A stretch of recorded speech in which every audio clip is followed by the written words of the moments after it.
বন্ধুরা, এই দেখুন আর একটা ভিডিও। এটা আমাদের কেরানীগঞ্জের আটি বাজারের ঘটনা। আকাশ মন্ডলের সাথে দুইজন মুসলিম মেয়ে চলাফেরা করতেছে। হ্যাঁ, একটা নাম হলো সাবরিনা আর একটা নাম হলো মাইনুর রহমান।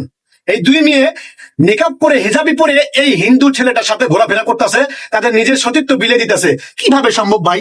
একজন হিন্দু ছেলে দুইটা মেয়েকে একসাথে ভোগ করতেছে, মোটা মোটা জায়গা জায়গায় ঘুরতেছে, ফিরতেছে, সবকিছু করতেছে। কোন মুসলিম ভাইরা এদেরকে বিবাহ শাদী করবেন না। এদেরকে যদি চিনে থাকেন, এদের ছবি সর্বত্র ছড়িয়ে দিন।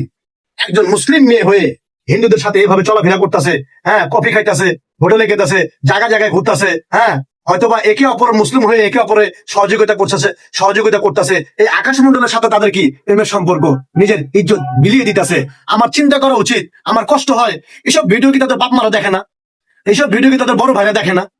তাদের বোন, তাদের মেয়ে কোথায় যাচ্ছে, কার সাথে চলাফেরা করতেছে, কোনো কিছু খবর রাখে না? হ্যাঁ, এটা আমাদের আটিবাজারের ঘটনা।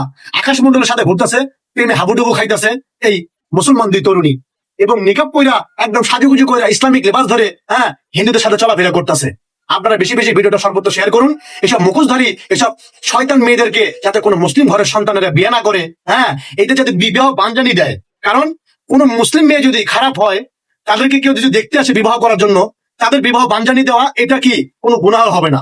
কারণ একটা একটা সংসারে গিয়ে তাদের সংসার নষ্ট করবে এরা। কারণ এরা মুসলিম নামের কলঙ্ক। আমি হিন্দু ভাইদেরকে দোষারোপ দেওয়া কোনো লাভ নাই। এরা মুসলিম নামের কলঙ্কের মেয়ে। এদেরকে বিবাহ শাদী থেকে দূরে থাকুন। এদেরকে শিক্ষা দেওয়া উচিত। এদেরকে জ্ঞান বুদ্ধি থাকা সত্ত্বেও কেন এরা হিন্দুদের পেছনে ঘোরাঘুরি করে? আমার এটা একটা প্রশ্ন। আমি আরো প্রশ্ন করতে চাই, এরা কিভাবে হিন্দু ছেলেদের সাথে চলাফেরা করতেছে? এদের পরিবার পরিজন, আত্মীয় স্বজন, পাড়া প্রতিবেশী এইসব ভিডিও দেখে না? আমি এই ভিডিওটা আপনাদেরকে ছড়িয়ে দিতে বলবো এই কারণে, এদের থেকে মুসলিম ছেলেরা দূরে থাকুন।